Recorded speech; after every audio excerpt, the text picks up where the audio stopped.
day. By the way, just let me say as an aside, as it relates to apostles, I think those of us in the evangelical church probably undervalue apostles.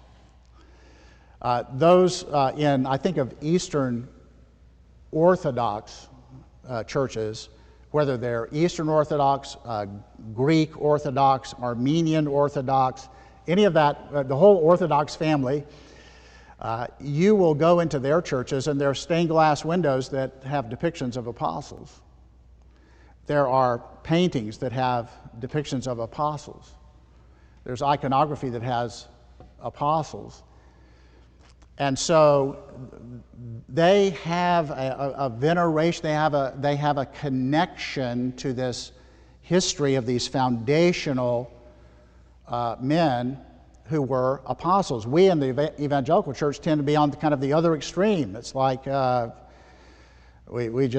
it's like, okay, well there's some other guys. I guess he's the guy who wrote this letter.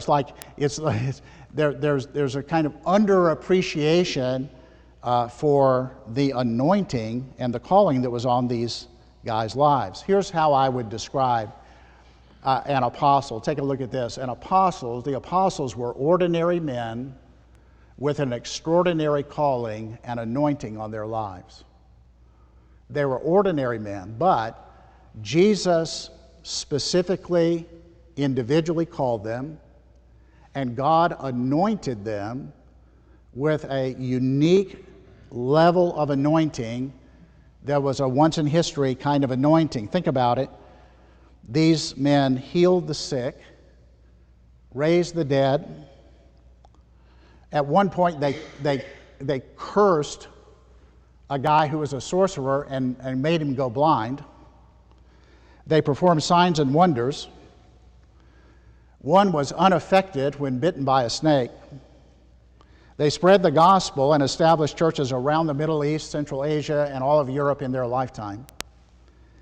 And the letters that they wrote, some of those letters, were so inspired that they became part of our Holy Bible. There was a unique level of anointing on these apostles.